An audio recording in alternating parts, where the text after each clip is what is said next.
Star Wars is full of characters both beloved and hated by the fans, but in every single one of us is a soft spot.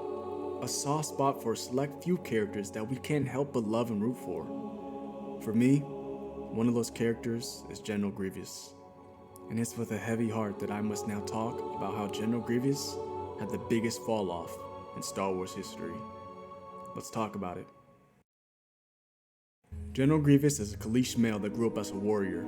As he developed through battles, he honed his natural ability for strategy and planetary warfare. As he gained higher and higher rank and were known for bloodshed, he gained the attention of Darth Sidious and Count Dooku, who watched his progress from afar. Grievous was near ending a long bloody war when the Galactic Republic and Jedi intervened, saving the enemies of Grievous and earning his eternal hatred. A hatred the Sith were more than happy to exploit. A plan was put into action by the Sith to sabotage Grievous' ship, the resulting crash leaving him near death, just as they wanted. As you can imagine, Grievous is a lot more open to the idea of being converted into an advanced cybernetic being. In the end, the Sith got what they wanted, a new bloodthirsty general and vital research on cybernetic reconstruction for living beings that would be of a great use to a future soul. But it wasn't just the Sith that got what they wanted. Grievous, now ranked general again, was given new life, but with a purpose that never died: to hunt the Republic, to hunt the Jedi with an efficiency that not but one other man can claim to have rivaled. That man is Darth Vader.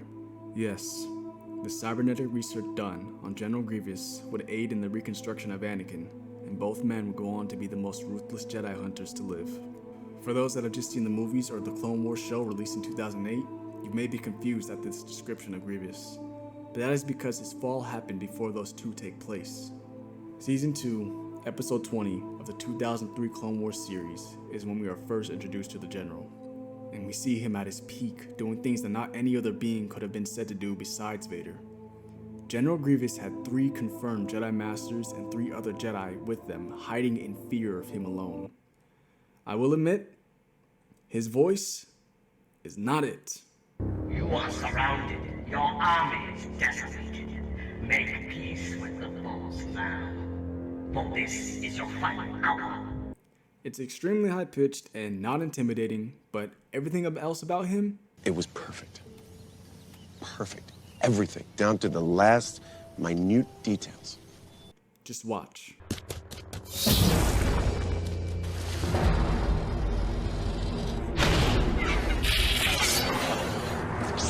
Get back!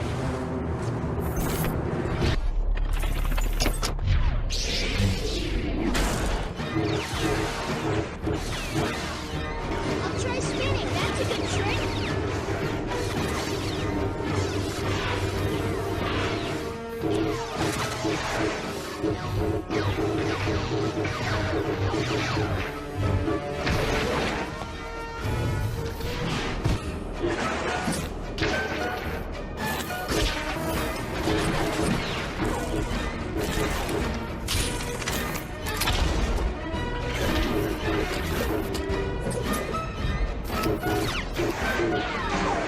I'll try spinning.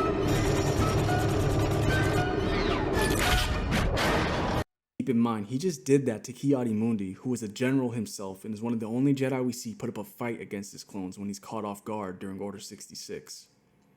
And this isn't the only time we see Grievous terrorize Jedi. He does it again, on their own territory.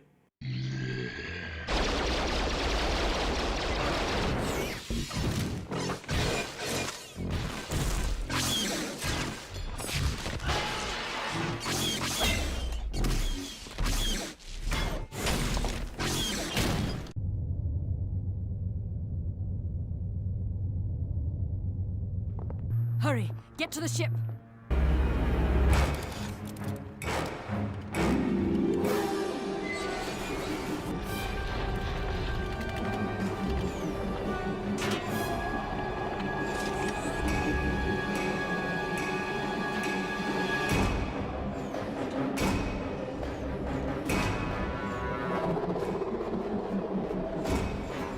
But unfortunately, this is where the fun ends.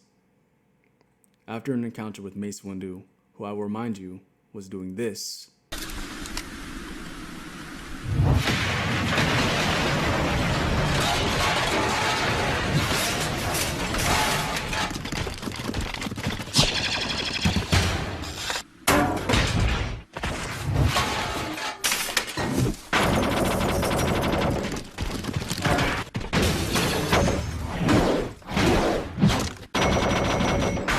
General Grievous had his chest cavity force crushed, severely damaging his lungs.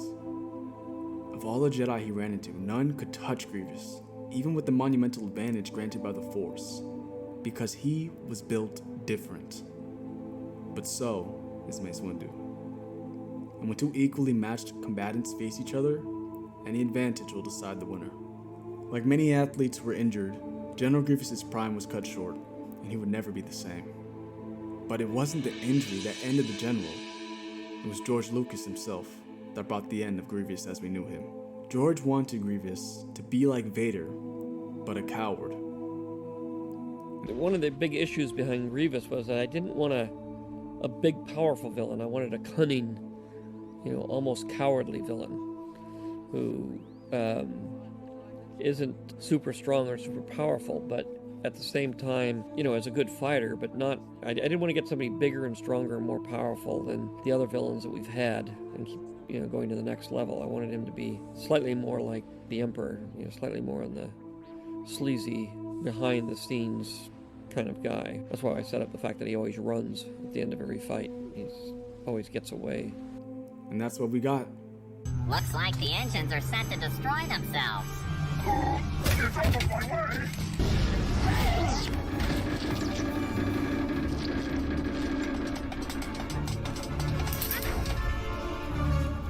Until we meet again, Kenobi.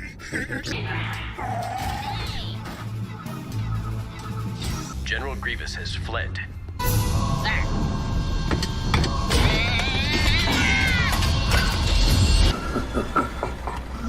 Time to abandon ship. Look how they massacred my boy. General Grievous became a coward, and worse, he lost all semblance of being a threat to anyone but his droid followers. Personally, I think this was a mistake. Not because I have a soft spot for him. Okay, that is a part of it.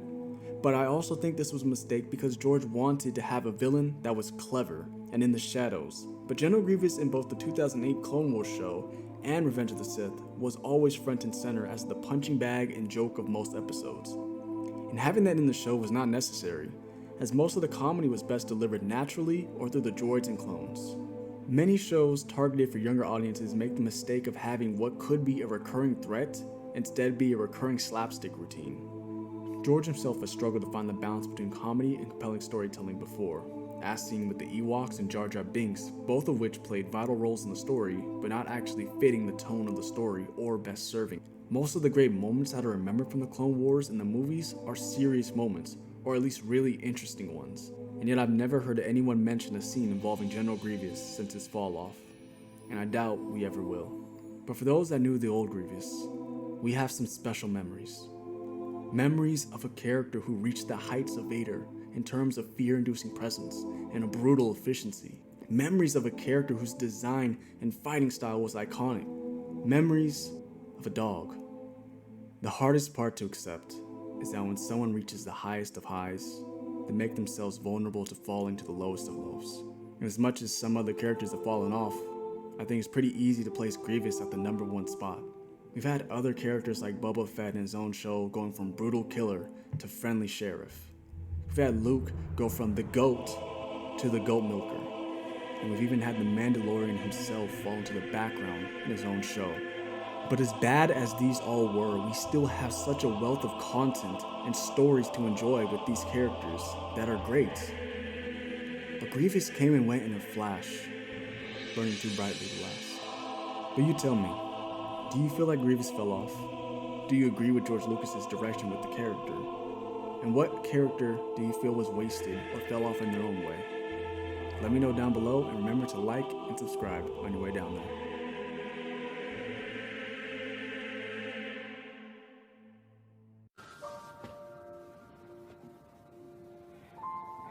He was special.